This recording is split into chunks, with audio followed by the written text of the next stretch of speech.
O Senhor esteja convosco. Ele está no meio de nós. Proclamação do Evangelho de Jesus Cristo segundo Lucas. Naquele tempo, os 2 discípulos contaram o que tinha acontecido no caminho e como tinham reconhecido Jesus no partir do pão. Ainda estavam falando quando o próprio Jesus apareceu no meio deles e lhes disse: a paz esteja convosco. Eles ficaram assustados e cheios de medo, pensando que estavam vendo um fantasma. Mas Jesus disse: por que estáis preocupados e por que tendes dúvidas no coração? Vede minhas mãos e meus pés, sou eu mesmo. Tocai em mim e vede. Um fantasma não tem carne nem ossos, como estáis vendo o que eu tenho. E dizendo isso, Jesus mostrou-lhes as mãos e os pés. Mas eles ainda não podiam acreditar, porque estavam muito alegres e surpresos. Então Jesus disse: tendes aqui alguma coisa para comer? Deram-lhe um pedaço de peixe assado. Ele o tomou e comeu diante deles. Jesus disse-lhes: são estas as coisas que vos falei quando ainda estava convosco. Era preciso que se cumprisse tudo o que está escrito sobre mim, na lei de Moisés, nos profetas e nos salmos.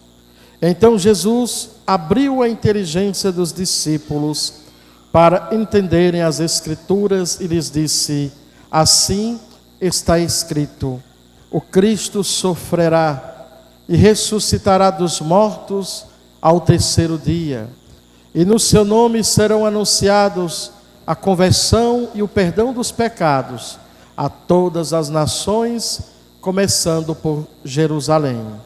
Vós sereis testemunhas de tudo isto. Palavra da salvação. Glória a vós, Senhor. Querida comunidade, irmãos e irmãs, e a você que nos escuta pelo nosso canal no YouTube, Igreja São José, São Pedro, graças à Pastoral da Comunicação, o pessoal que fica aqui, todo domingo, nas missas, transmitindo a live desta missa, para que outras pessoas possam acompanhar os seus lares, sobretudo os enfermos, as enfermas, as pessoas idosas, sempre pedindo a quem não está inscrito que se inscreva, e que você que nos acompanha, comente aí, de onde você nos acompanha, onde você está em outro estado, nas nossas comunidades, para que a gente sempre possa ver, e ficar feliz de poder transmitir do altar da Igreja de São José para os altares espalhados em tantos lugares, sobretudo os filhos da terra que moram distantes daqui. Hoje é o terceiro domingo de Páscoa. Mais uma vez a liturgia que é como que nos conectar ao domingo passado, quando no domingo do Cristo misericordioso, a comunidade está trancada com medo dos judeus. E nós lembramos que o primeiro dom do ressuscitado é a paz. A paz esteja convosco, dizia Jesus 3 vezes naquele domingo. Hoje, mais uma vez, ele se apresenta dizendo: a paz esteja convosco. A palavra parece que quer martelar em nós esse estado de paz que nós precisamos alcançar dentro de nós e ao redor de nós. Mais do que nunca somos uma sociedade marcada por conflitos, por tantas guerras espalhadas aí pelo mundo, e muitas vezes os atritos que temos entre nós, às vezes nos degladiamos por conta de qualquer besteira, às vezes até por conta de quem não merece. Às vezes brigamos dentro de casa por qualquer besteira também. Então precisamos rever como está a nossa paz. O que tem roubado a sua paz, meu irmão? O que tem tirado você deste estado de paz? porque como nós lembrávamos domingo passado, as palavras do Papa João Paulo II, que a paz não é somente a ausência de guerra, esse estado de paz. E nesses lugares onde tem tanto conflito, esses dias o Papa falou uma frase tão bonita, porque querendo ou não, por mais que os soldados se matem, mas quem mais se torna vítima são as famílias, as mulheres, as crianças. E o Papa Francisco dizia: as crianças precisam de casas para morar e não de túmulos, né? E o que mais se tem visto são as crianças, são as primeiras a morrer vítimas da violência dos adultos que não são capazes de viver esse estado de paz. Mas não vamos jogar pedra nessas nações. Quantas vezes nós também, por não estar nesse estado de paz, permitimos que qualquer coisa nos roube a nossa paz. Peçamos essa paz, que como dizíamos domingo passado, mesmo quando o teto parece desabar sobre nossas vidas, a gente ainda se mantém em paz, porque nós confiamos no Senhor. Nós sabemos que a nossa vida, como diz o livro da sabedoria, está nas mãos de quem? De Deus. Então a gente consegue, mesmo diante das adversidades, dos momentos difíceis, viver esta paz. Segundo, mais uma vez, assim como naquele domingo, a gente viu a imagem de uma pessoa que não estava na comunidade, que representa familiares nossos, que representa amigos nossos, conhecidos, pessoas que passam domingos e domingos, dia do Senhor, fora da comunidade, distante dos altares. Não que nós que participamos de missas sejamos melhores, não. Quantas vezes até talvez em alguns momentos sejamos bem piores dos afastados dos altares. A obrigação de estarmos próximos dos altares aos domingos, de certa maneira, nos obriga a procurar sermos melhores. Mas é no altar, é vivendo a fraternidade uns com os outros, em comunhão na igreja, vivendo essa amizade social que temos entre nós, que nós vamos então encontrando na comunidade o sustentáculo, o alicerce, para que nas horas difíceis estejamos de pé. Principalmente, amado irmão, amada irmã, quando nos vêm as adversidades da vida, os problemas, as doenças, as mortes. Distantes dos altares, nós apenas ficamos presas fáceis deste mundo que nos quer desfacelar, deste mundo que nos quer levar para longe de Deus, e quem sabe presas fáceis de tantas outras igrejas, não nascidas como a nossa, quando Jesus olhou nos olhos de Pedro e disse: tu és pedra, Pedro, e sobre esta pedra eu vou edificar a minha igreja, e as portas do inferno nunca vão triunfar sobre ela. Nós não nascemos simplesmente porque alguém leu a Bíblia e teve uma revelação de fundar a sua igreja.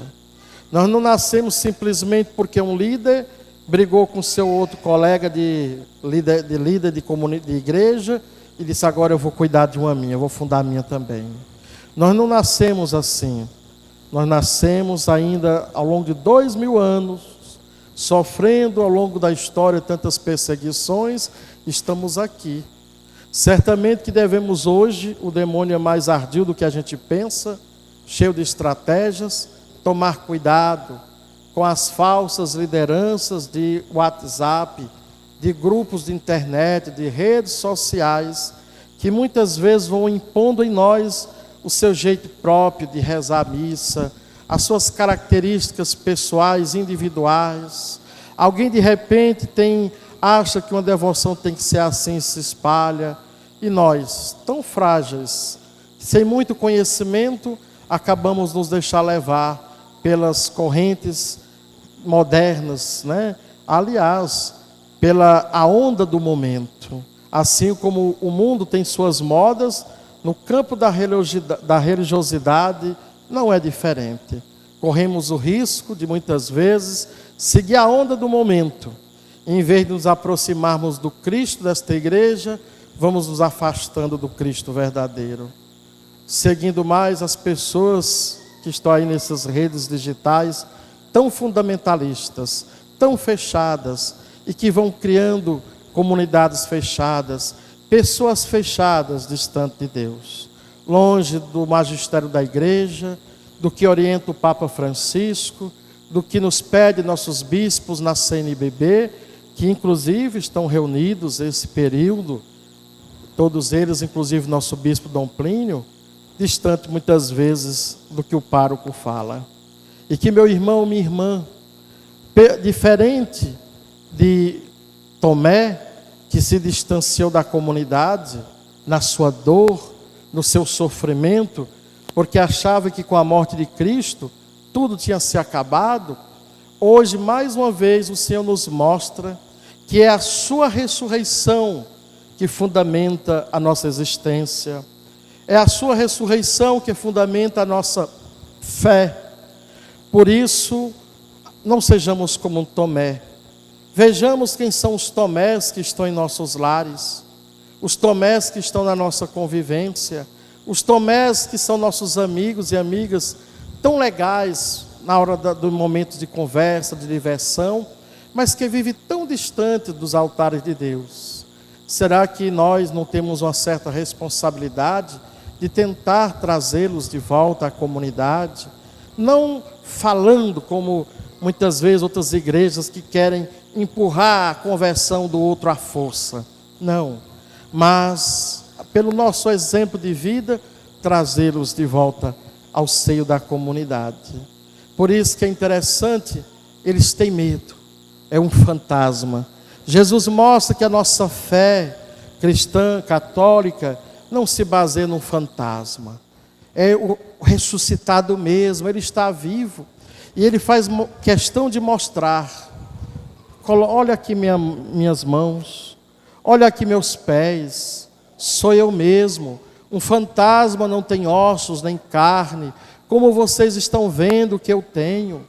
O ressuscitado mostra de maneira evidente que a ressurreição não é um faz de conta, não é uma historinha encantadora, não. Que a nossa fé se baseia num fato real, alguém que ressuscitou para nunca mais morrer, e que na ressurreição dele, nós também somos tocados. Talvez quando o Senhor nos pede para tocar no seu corpo glorioso, nós que o tocamos quando comungamos, e ele se faz um de nós, adentra pela nossa boca, se desmanchando na nossa corrente sanguínea, entra na comunhão profunda do nosso ser, embora nem sempre nós entremos em comunhão profunda do ser divino dele. Ele quer se fazer em nós, se desfazer em nós, para nos alimentar. E às vezes nós até engolimos a hóstia, mas será que entramos na comunhão com ele? Para sentir que ele mesmo que está, nós estamos tocando no seu corpo eucarístico. E que, portanto, até mesmo depois desse momento, o seu corpo glorioso, que não precisa mais se alimentar, mas para mostrar a nós que não é um fantasma, dizem os exegetas, os estudiosos na Bíblia. Ele, num gesto de condescendência para conosco, pede algo para comer. O seu corpo não necessita mais do alimento desta terra. E mais uma vez, ele come o peixe. A leitura mostra como os discípulos, os dois do caminho de Emaús, o reconheceram no partir do pão. E mais uma vez, como eles vão descobrindo que é ele mesmo, quando ele come aqueles peixes. Quando aconteceu o milagre da partilha, da multiplicação dos pães e dos peixes, alimentando mais de 5.000 homens, sem contar mulheres e crianças. Quando ele rezou a primeira missa, a última ceia, com a comunidade antes de morrer na cruz. Quando tantas vezes ele esteve sentado à mesa com seus amigos. Então é neste momento que eles o reconhecem. Distantes do altar, distante da mesa sagrada, meus irmãos, só crescem nossas dúvidas. só cresce nossos medos, só cresce nossas angústias, só cresce nossa falta de fé. Nós começamos a duvidar, inclusive, da palavra da igreja. Nós começamos a duvidar uns dos outros. E aí, muitas vezes, o Cristo que deveria ser o centro da minha vida, sou eu que me torno o centro das minhas decisões, da minha existência. E aí, pronto, basta isso. Por isso, amado irmão, amada irmã, o Senhor nos trouxe aqui. E peçamos que, assim como naquele momento, Ele abriu a inteligência dos discípulos para compreender as Escrituras, vamos pedir que Ele também nos abra a nossa inteligência. Ontem e hoje, as missas que eu rezei na região de Santana foram as missas do dízimo. Como nós também viveremos nossas missas no próximo fim de semana. E hoje eu pedia, como também ontem, que o Senhor também nos abrisse a mente, o coração, para a gente compreender o mistério do envolto do dízimo. Porque não é simplesmente uma fala do padre, uma campanha da igreja. É algo que atravessa séculos e milênios. Desde o Antigo Testamento, o povo fiel, as personagens bíblicas, que foram vendo no dízimo um canal das bênçãos de Deus em suas vidas. Essas duas chuvas que tivemos sexta e ontem, que até fez tanta água, mas em outros lugares derrubou até pontes. E essas pontes derrubadas ou as estradas quebradas fez com que as pessoas se desconectassem, cidades ficassem ilhadas. Assim, meus irmãos, entendemos que o dízimo é esta ponte também que nos liga ao Senhor, as bênçãos que o Senhor nos dá. Quando o fiel por si mesmo decide não ser dizimista, ou mesmo quando ele o devolve, mas não devolve de bom grado, de boa vontade, sei lá por quê, às vezes sabe muito bem no seu coração que poderia ser mais fiel, é como se ele, hoje a gente vive a campanha do, o pessoal vive se bloqueando, eu vou bloquear fulano. É como se nós mesmos bloqueássemos justamente as bênçãos de Deus, derrubássemos esta ponte que nos conecta, que nos liga ao Senhor, as bênçãos que Ele nos dá. Se você conversar uns com os outros aí, você vai ver quantas histórias interessantes há aqui entre nós. Pena que muitas vezes a gente vai, fulano, dar um testemunho sobre o dízimo, e as pessoas, não, eu tenho receio. Há esta vergonha de falar no microfone em relação ao dízimo.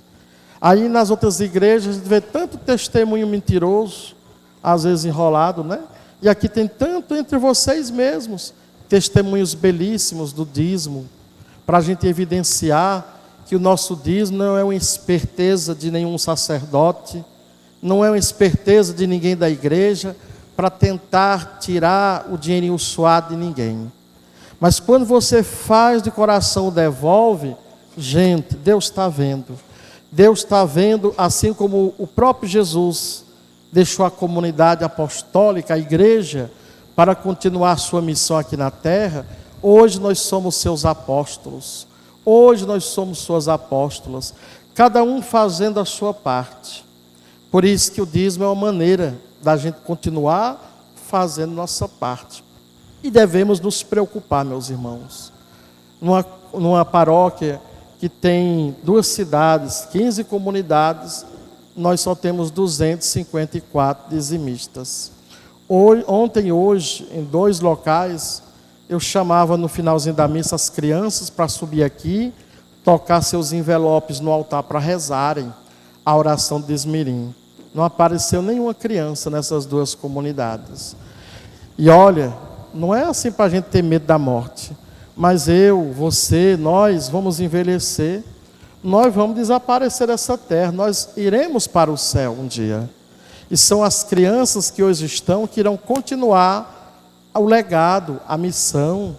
Se nós não educarmos nossas crianças todo domingo a vir para a casa de Deus, se nós não ensinarmos essas crianças a serem dizimistas desde os primeiros meses, o que vai ser da igreja amanhã?